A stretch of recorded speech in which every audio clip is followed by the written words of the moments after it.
C'était une nuit calme, la maison enveloppée dans un silence seulement brisé par le doux bruit de la pluie frappant les fenêtres. La lumière tamisée d'une lampe de chevet était la seule source d'éclairage dans la pièce.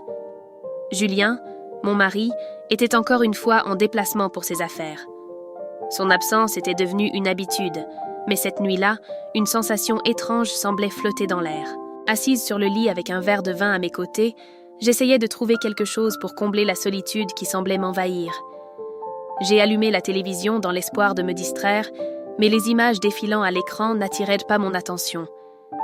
Il y avait quelque chose de plus profond, un vide persistant qui semblait implorer à être comblé. Dans un élan, j'ai décidé de faire quelque chose que je n'avais pas fait depuis longtemps. Prendre un moment rien que pour moi. J'ai posé le verre de vin sur la table de chevet et je me suis allongée. Les draps doux caressaient légèrement ma peau alors que je respirais profondément, essayant de me reconnecter à moi-même. La lumière de la télévision projetait une lueur subtile dans la chambre et je me suis laissée aller à mes pensées, explorant cette rare quiétude. J'ai fermé les yeux, me laissant emporter par un moment d'introspection et de réconfort au milieu de ma solitude. Cependant, ma tranquillité a été interrompue par un bruit.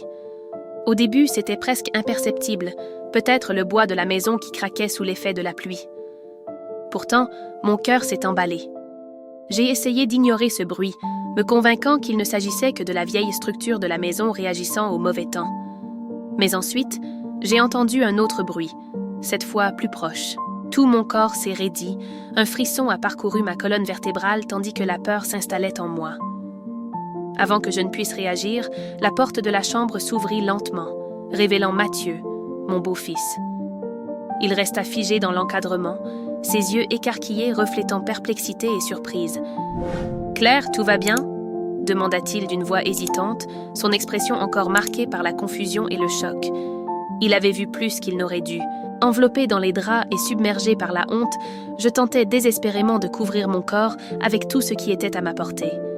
Mon esprit tournait à toute allure, cherchant des mots pour atténuer l'impact de ce qui venait de se produire, ou, du moins, pour minimiser l'embarras. « Mathieu, Ma voix trembla, et le silence entre nous sembla s'étirer à l'infini. Il détourna le regard presque automatiquement, mais son hésitation était palpable, comme s'il était pris entre l'envie de partir rapidement et une force invisible qui le retenait sur place. Avant de sortir, il s'arrêta un instant, comme s'il livrait une bataille intérieure. « Je voulais juste m'assurer que tu allais bien. » Ses paroles étaient hésitantes, mais son ton portait quelque chose qui fit battre mon cœur encore plus fort. Lorsqu'il referma la porte, me laissant seule à nouveau, j'essayais de reprendre mon souffle, mais l'impact de ce moment me laissa étourdi. Mon corps vibrait encore, mais ce n'était plus du plaisir. C'était autre chose. Un mélange de honte et une sensation troublante que je ne voulais pas nommer. Cette nuit changea quelque chose en moi. Peu importe combien je tentais de rationaliser ce qui s'était passé, le regard de Mathieu resta gravé dans mon esprit. Ce n'était pas seulement de la surprise ou de l'embarras, il y avait autre chose dans ses yeux, quelque chose que je savais ne pas pouvoir ignorer, même si je le voulais. Dans les jours qui suivirent, l'incident plana sur moi comme un nuage lourd et oppressant. Chaque fois que j'entendais les pas de Mathieu dans la maison, mon cœur s'emballait et je faisais tout pour éviter tout contact direct. Je feignais d'être occupée ou je quittais la pièce avant qu'il ne puisse s'approcher. Je voulais désespérément croire que tout cela n'était qu'un malentendu, qu'il oublierait bientôt ce qui s'était passé. Mais au fond de moi, je savais que les choses ne seraient pas si simples. Mathieu semblait lui aussi changer. Autrefois discret, il apparaissait désormais plus fréquemment à des moments et dans des endroits où il aurait normalement préféré rester à l'écart. Un jour, alors que je préparais le dîner dans la cuisine, je ressentis sa présence avant même qu'il ne parle. Il resta là, immobile, comme s'il cherchait les mots pour entamer une conversation. Pendant que je continuais à cuisiner, il apparut à l'entrée de la cuisine, s'adossant négligemment au chambranle de la porte. Ses bras croisés suggéraient une certaine décontraction, mais son regard, fixé sur moi, racontait une autre histoire. « Claire, à propos de cette nuit-là, » commença-t-il d'une voix basse et hésitante. Mon corps entier se raidit et mes doigts se crispèrent sur le torchon que je tenais, bien plus fort que nécessaire. Je gardais les yeux fixés sur la cuisinière, comme si cette tâche était la seule chose capable de me maintenir ancrée dans la réalité. « Il n'y a pas besoin d'en parler, Mathieu. le coupai-je rapidement, tentant d'adopter un ton ferme, bien que ma voix trahît un léger tremblement. Ce n'était qu'un malentendu, rien de plus. Je sais, répondit-il en s'avançant de quelques pas. Je voulais juste dire que ce n'était pas mon intention de te mettre mal à l'aise. Il était maintenant si proche que je pouvais sentir son parfum boisé. C'était une fragrance étonnamment mûre pour quelqu'un de son âge, mais qui, d'une manière ou d'une autre, lui allait parfaitement. Ses yeux, habituellement calmes, étaient chargés d'une intensité que je ne savais pas comment interpréter. « J'ai déjà oublié, Mathieu. Ne t'inquiète pas pour ça, » mentis-je, incapable de le regarder directement. Un bref silence s'installa dans la pièce, seulement troublé par le bruit de la casserole qui bouillonnait sur la cuisinière. Puis, il parla à nouveau, cette fois d'un ton encore plus bas. « Tu as vraiment oublié ?» Ma réaction fut instinctive. Je me tournai pour le regarder, incapable de cacher la surprise sur mon visage. C'était une erreur.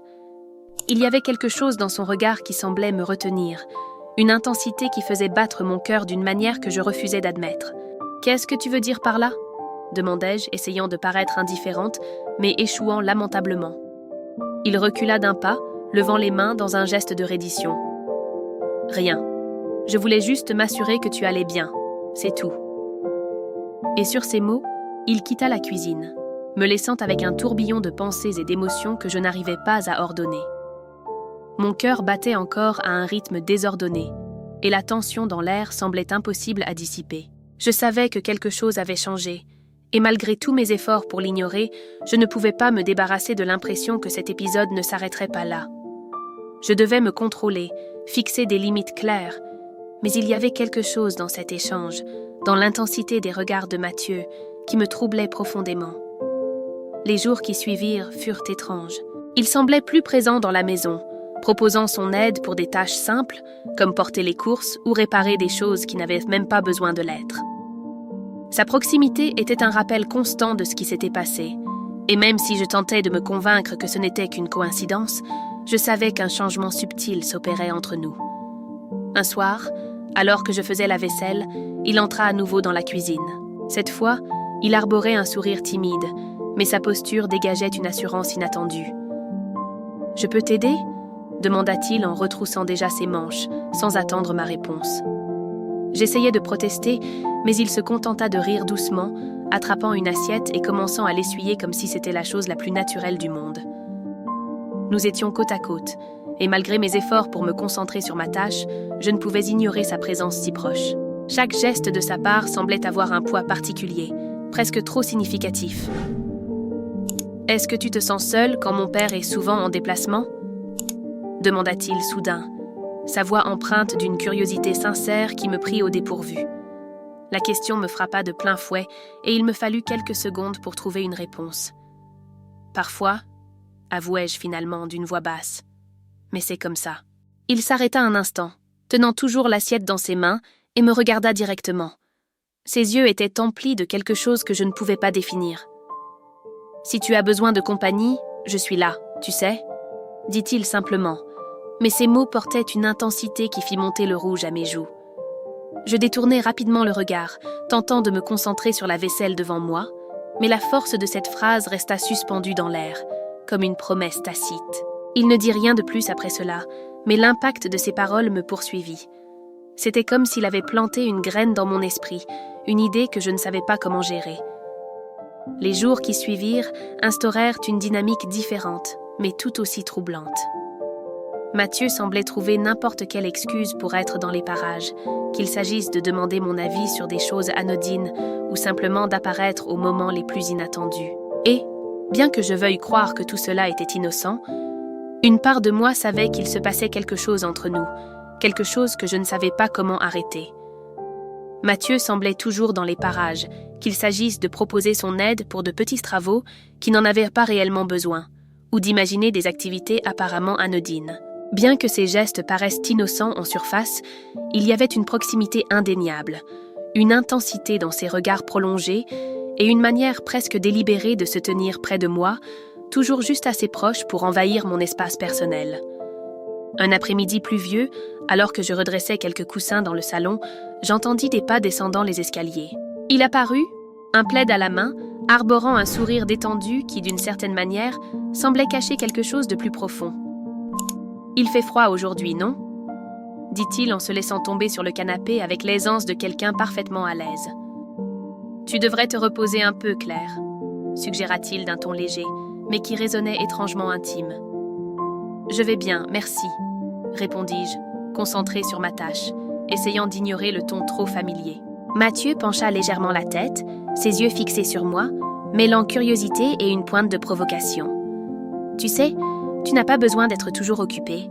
Parfois, ça fait du bien de juste se détendre. » Il y avait quelque chose dans ces mots, une nuance qui allait au-delà d'une simple suggestion. Il tapota doucement l'espace vide à côté de lui sur le canapé, un geste invitant.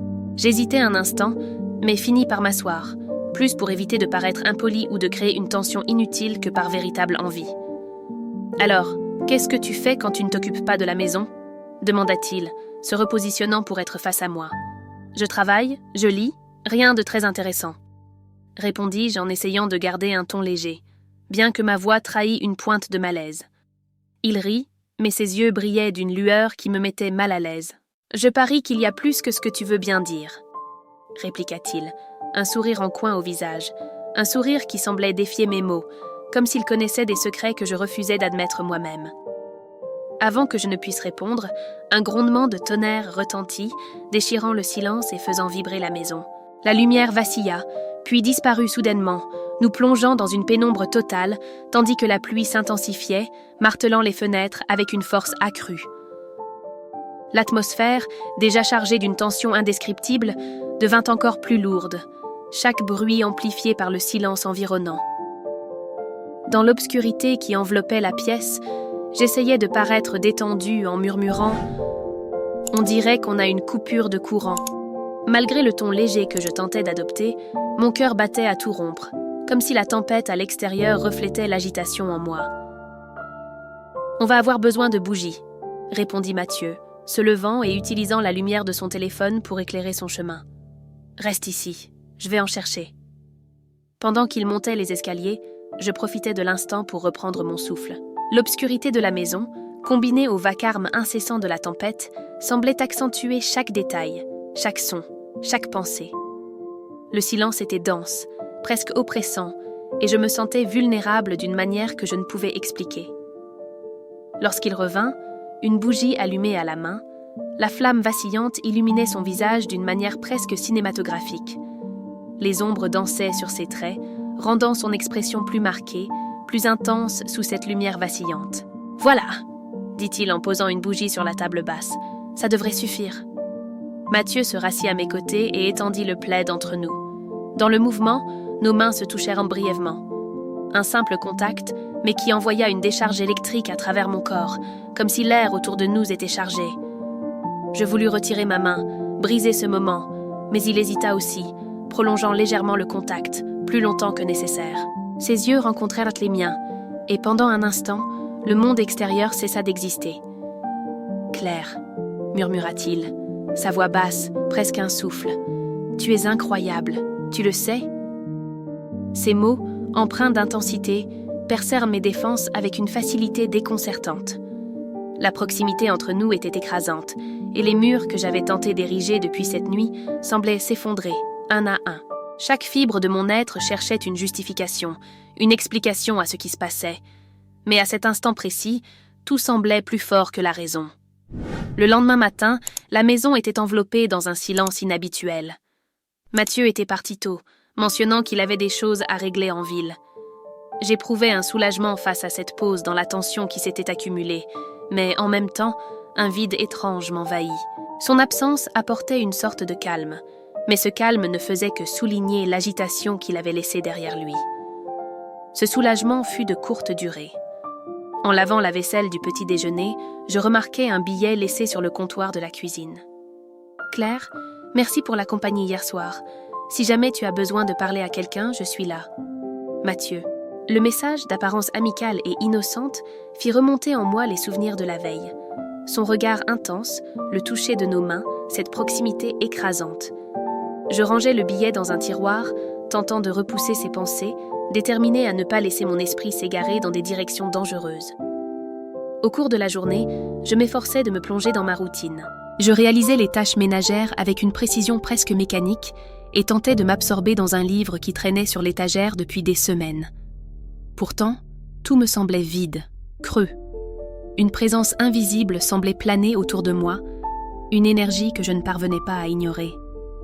Plus tard, dans l'après-midi, Mathieu revint, les bras chargés de sacs de course et un sourire détendu sur le visage. « J'ai ramené de quoi préparer le dîner ?» dit-il en déposant les sacs sur le comptoir. Je me suis dit qu'on pourrait cuisiner ensemble. J'hésitais un instant, mais finis par hocher la tête. Peut-être, pensais-je, qu'une activité simple comme cuisiner pourrait aider à dissiper la tension. Il commença à organiser les ingrédients et rapidement nous étions côte à côte dans la cuisine, coupant des légumes et échangeant des paroles légères.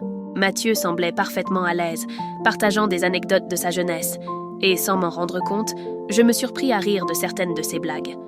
« Ça fait plaisir de te voir sourire comme ça », dit-il soudain, sa voix prenant un ton plus sérieux, brisant la légèreté du moment. Je levai les yeux vers lui, surprise par la sincérité qui transparaissait dans ses paroles. « Ça fait longtemps que je ne t'ai pas vu détendu, tu sais », poursuivit-il, son regard plongé dans le mien. « On dirait que tu portes le poids du monde sur tes épaules. » Je déglutis difficilement, partagé entre l'embarras et une certaine vulnérabilité. Il avait raison, bien sûr, mais l'entendre de sa bouche me désarma complètement. « Je suppose que chacun porte son fardeau », répondis-je, essayant de détourner la conversation. Mais Mathieu ne se laissa pas distraire. Il posa son couteau sur le plan de travail et fit un pas en avant, réduisant l'espace entre nous. « Peut-être que tu n'as pas à tout porter seul, » murmura-t-il, sa voix à peine audible. Pendant un instant, tout sembla s'arrêter. Le bruit de la casserole sur le feu, le vent soufflant à l'extérieur, jusqu'à ma propre respiration. La proximité entre nous était indéniable, et ses yeux accrochèrent les miens avec une intensité qui me fit oublier tout le reste. L'espace entre nous était infime, presque inexistant, et le poids de l'instant était impossible à ignorer. L'argument rationnel était évident. J'aurais dû dire quelque chose, établir une limite. Mais aucun mot ne vint. Au lieu de cela, je sentis la chaleur de sa main effleurer doucement mon bras. Un geste simple, mais chargé de sens. « Claire », commença-t-il, mais je fis rapidement un pas en arrière, brisant le moment. « Je crois que le dîner est presque prêt », murmurai-je, me tournant vers la casserole pour la remuer, essayant de reprendre le contrôle de la situation. Mathieu ne répondit pas, mais sa présence derrière moi était presque tangible, un silence chargé de signification non exprimée. Il resta là quelques secondes avant de retourner au plan de travail, reprenant ses gestes comme si rien ne s'était passé. La soirée s'acheva dans un calme étrange, mais ce qui n'avait pas été dit semblait occuper chaque recoin de la maison. Je savais qu'aussi fort que je tente d'ignorer ce sentiment, quelque chose avait changé entre nous. Les jours qui suivirent, Mathieu sembla encore plus présent qu'auparavant. Sa constante proximité commençait à envahir mes pensées bien plus que je n'étais prête à l'admettre. Il trouvait toujours une excuse pour rester dans les parages, tantôt en réparant quelque chose, tantôt en m'aidant dans des tâches anodines, comme s'il tissait lentement un lien invisible entre nous. Un après-midi, alors que je rangeais les livres sur l'étagère du salon, je sentis sa présence avant même de l'entendre. Il apparut à la porte, une tasse de café à la main, arborant un sourire décontracté. « Je t'ai apporté ça », dit-il en tendant la tasse. « Merci », murmurai-je, tentant de dissimuler la chaleur qui montait à mes joues en acceptant son geste. Il s'appuya contre l'encadrement de la porte, m'observant en silence pendant quelques instants avant de prendre la parole. « Tu as toujours aimé lire, non ?» demanda-t-il, en désignant les étagères remplies de romans. Je gardai les yeux baissés sur le livre que je tenais entre les mains, hochant la tête. « Oui, ça a toujours été mon refuge. » Il fit un pas dans le salon, s'approchant lentement. « Je peux te poser une question ?» demanda-t-il d'un ton plus grave. Hésitante, je levai les yeux vers lui et acquiesçai. « Est-ce que tu es heureuse ici ?» Sa question me frappa comme un coup de poing dans l'estomac, totalement inattendu, surtout venant de lui. « Pourquoi tu me demandes ça ?» rétorquai-je, essayant de paraître détaché, mais ma voix trahissait une légère insécurité. « Parce que tu n'en donnes pas l'impression, » répondit-il sans détour. « On dirait que tu es coincé ici, à essayer de tout maintenir seul. » Je détournai le regard, incapable de soutenir le sien. Ces mots résonnaient en moi, atteignant une part de vérité que je m'efforçais de ne pas voir depuis trop longtemps. Il ne se contentait pas de voir au-delà des apparences, il me poussait aussi à affronter des choses que je refusais d'admettre. « Ce n'est pas quelque chose dont tu devrais te préoccuper, Mathieu, » répondis-je, tentant de clore la conversation et de reprendre le contrôle de la situation. Mais il fit un pas de plus vers moi, réduisant encore davantage la distance entre nous. Sa présence était intense, presque oppressante, et je pouvais sentir le poids de son regard fixé sur moi. « Peut-être que je ne devrais pas, mais je m'en soucie, » dit-il, sa voix basse et pleine d'émotion. Avant que je ne puisse réagir, il se pencha légèrement et effleura ma main. Un geste simple, mais qui envoya une vague de chaleur à travers tout mon corps. Je savais ce que je devais faire, reculer, rompre ce moment. Mais au lieu de cela, je restais immobile, figé par l'intensité de l'instant. « Claire, » commença-t-il, sa voix hésitante, presque un murmure. « Mathieu, s'il te plaît, » l'interrompis-je en reculant d'un pas. « Ça ne peut pas arriver. » Il sembla surpris, mais il n'insista pas. Il me regarda simplement, son expression chargée de quelque chose que je ne pouvais, ou ne voulais, déchiffrer. « Désolé, » murmura-t-il en baissant la tête. Puis il se retourna et quitta la pièce sans un mot de plus, me laissant seul avec mon cœur battant à tout rompre et la sensation que quelque chose d'irréversible venait de se produire. Je m'assis sur le canapé, toujours en tenant la tasse de café, encore chaude entre mes mains. Mon esprit était un tourbillon d'émotions que Mathieu semblait avoir réveillées en moi, des émotions que je savais inappropriées, mais qui, d'une certaine manière, refusèrent d'être ignorées. Il y avait quelque chose dans sa manière de me regarder, comme s'il voyait au-delà de ce que je montrais, quelque chose qui me désarmait complètement. Après cet après-midi, quelque chose changea. Mathieu garda une certaine distance. Il était toujours là, m'aidant dans les tâches quotidiennes et suivant ses routines. Mais les regards prolongés, les gestes anodins et les sourires détendus avaient disparu. J'aurais dû me sentir soulagée, mais à la place, un étrange vide s'installa en moi, comme si quelque chose d'essentiel avait été arraché. Ce fut une nuit pluvieuse, avec des éclairs illuminant le ciel et le tonnerre grondant au loin, que le fragile équilibre que nous tentions de maintenir s'effondra. J'étais dans le salon, essayant de me concentrer sur un film, mais mon esprit vagabondait ailleurs. Les bruits des pas de Mathieu dévalant les escaliers me tirèrent de mes pensées. Il apparut dans le couloir, vêtu d'un pantalon de jogging et d'un t-shirt ajusté qui mettait en valeur ses épaules larges. « Tout va bien ici ?» demanda-t-il, s'arrêtant à l'entrée du salon. « Oui, j'essaie juste de passer le temps », répondis-je, d'un ton décontracté qui ne reflétait en rien ce que je ressentais vraiment. Il hésita un moment, comme s'il voulait dire quelque chose, sans savoir comment commencer. Puis il finit par entrer dans le salon et s'assit à l'autre bout du canapé, gardant une distance prudente. « Qu'est-ce que tu regardes ?» demanda-t-il, en désignant l'écran du doigt. « Juste quelque chose pour passer le temps, rien de bien captivant, » répondis-je, tentant de conserver un ton léger. La conversation semblait banale, mais l'atmosphère ne l'était pas.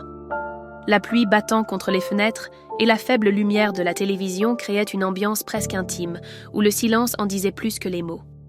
Après quelques minutes de silence tendu, il poussa un profond soupir, brisant le fragile équilibre. « Claire, on peut parler ?» demanda-t-il, sa voix grave et sérieuse. Surprise, je me tournai vers lui. « Bien sûr », répondis-je, sentant mon cœur s'emballer. « À propos de ce qui s'est passé ce jour-là dans le salon. Je suis désolée, » commença-t-il, ses yeux rivés aux miens. « Tu n'as pas besoin de t'excuser, » murmurai-je, détournant le regard. « C'est du passé. »« Non, ça ne l'est pas, » insista-t-il, sa voix plus ferme mais toujours basse. « Parce que je n'arrête pas d'y penser. » L'air sembla disparaître de la pièce. J'essayais d'ignorer la chaleur qui montait à mon visage et le battement frénétique de mon cœur, comme s'il voulait sortir de ma poitrine. « Mathieu, c'est compliqué, » commençai-je, mais il m'interrompit. « Je ne veux rien compliquer, Claire. Je veux juste que tu saches que pour moi, ce n'était pas une erreur. » Ces mots restèrent suspendus dans l'air, lourds de sincérité et de quelque chose de plus profond, que je n'étais pas prête à affronter. Il se pencha légèrement en avant, sa main presque sur le point de toucher la mienne, mais s'arrêta à la dernière seconde. « Je sais que c'est mal, mais tu es tout ce à quoi je pense en ce moment, » avoua-t-il, sa voix réduite à un murmure. J'aurais dû mettre fin à tout cela, tracer une ligne claire et nette, mais les mots restèrent coincés dans ma gorge.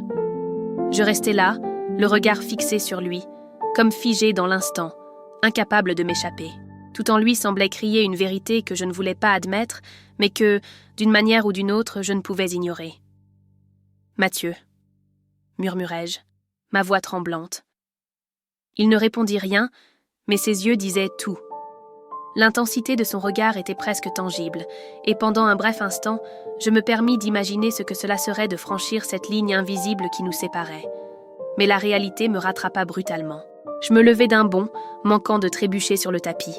« J'ai besoin de temps », murmurai-je avant de quitter la pièce précipitamment, le laissant seul. Dans la chambre, je m'assis au bord du lit, tentant de reprendre mon souffle. La vérité était indéniable. Peu importe combien je voulais nier, quelque chose avait changé en moi. Et ce changement semblait incontrôlable, comme s'il m'entraînait sur un chemin que je ne savais pas comment éviter. Quelque chose en moi avait changé de manière irréversible, et les jours qui suivirent furent marqués par un mélange de silence et de tension entre nous. J'essayais d'éviter de me retrouver seule avec Mathieu autant que possible, mais c'était comme si le destin conspirait contre moi. Il était toujours dans les parages, m'aidant dans les tâches ménagères, ou croisant mon chemin d'une manière qui semblait calculée, mais également inévitable. Un samedi après-midi, alors que Julien était parti régler des affaires de travail, Mathieu apparut dans la cuisine pendant que je faisais la vaisselle. Il s'appuya contre le chambranle de la porte, croisant les bras, et m'observa en silence pendant un moment avant de parler. « Claire, il faut qu'on parle », dit-il, sa voix empreinte de gravité. Je savais ce qu'il voulait aborder, ce sujet que nous évitions tous les deux, mais je ne pouvais plus l'ignorer. « Mathieu, je ne sais pas s'il y a encore quelque chose à dire, » murmurai-je, sans le regarder directement. « Tu peux me regarder et dire ça ?» me défia-t-il, sa voix chargée d'émotion. À contre-cœur, je me tournai vers lui, essuyant mes mains sur un torchon. Son regard était fixé sur moi, intense, presque suppliant, comme s'il espérait une réponse que je n'étais pas certaine de pouvoir lui donner. « Je ne peux pas, » commençai-je, mais il m'interrompit. « Tu ne peux pas ou tu ne veux pas, parce que, pour moi, on dirait que tu fuis ce que tu ressens. » Je sentis un nœud se former dans ma gorge. Ces paroles étaient trop vraies, trop brutes, et je ne savais pas comment y faire face. « C'est mal, Mathieu, » murmurai-je, ma voix tremblante. Il fit un pas en avant, réduisant encore la distance entre nous. Sa présence était écrasante. La chaleur qui émanait de lui semblait remplir tout l'espace autour de moi. « Ce qui serait mal, ce serait de prétendre que cela n'existe pas, » répondit-il, sa voix basse, presque un souffle. « Je ressens quelque chose pour toi, Claire, quelque chose que je ne peux pas ignorer. » J'essayais de protester, mais aucun son ne sortit de ma bouche. Il leva la main, effleurant doucement mon visage, presque avec hésitation, comme s'il attendait que je le repousse. Mais je ne le fis pas. Son geste était à la fois réconfortant et tentateur, une sensation que je n'avais pas ressentie depuis très longtemps. « Toi aussi tu ressens quelque chose », affirma-t-il, ses yeux scrutant les miens. « Je le vois à chaque fois que tu me regardes, à chaque fois que tu essaies d'éviter d'être seule avec moi. » Le silence qui suivit fut assourdissant. Je ne savais pas quoi répondre, ni comment nier ce qu'il venait de dire, car, au fond de moi, je savais qu'il avait raison.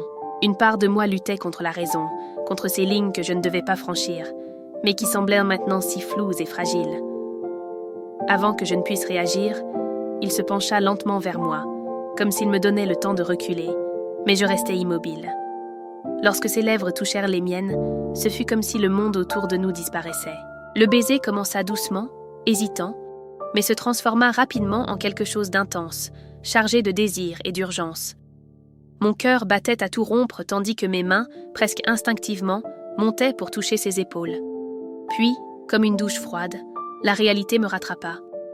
Je me reculai brusquement, respirant difficilement. « On ne peut pas faire ça, Mathieu, » dis-je, ma voix ferme malgré le tumulte qui faisait rage en moi.